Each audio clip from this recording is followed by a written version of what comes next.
Si rrallë herë, Kiara Tito shpërthen ndaj këtij personi e turpshme, si mund të...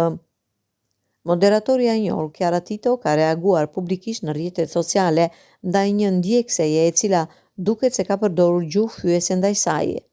Çifti i njohur Kiara dhe Luizi po punojnë aktualisht për një projekt të përbashkët kinematografik që pritet të lançohet në vitin 2026, por vëmendja e madhe mediatike shoqërohet shpesh edhe me reagime jo dashamirëse nga individë të caktuar.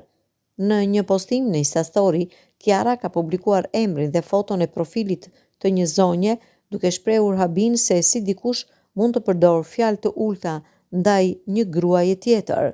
Ajo theksoi se nëse një personazh nuk pëlqehet, zgjidhja është injorimi dhe jo ofendimi, duke e cilësuar veprimin si të turpshëm dhe duke kërkuar raportimin e profilit në fjalë.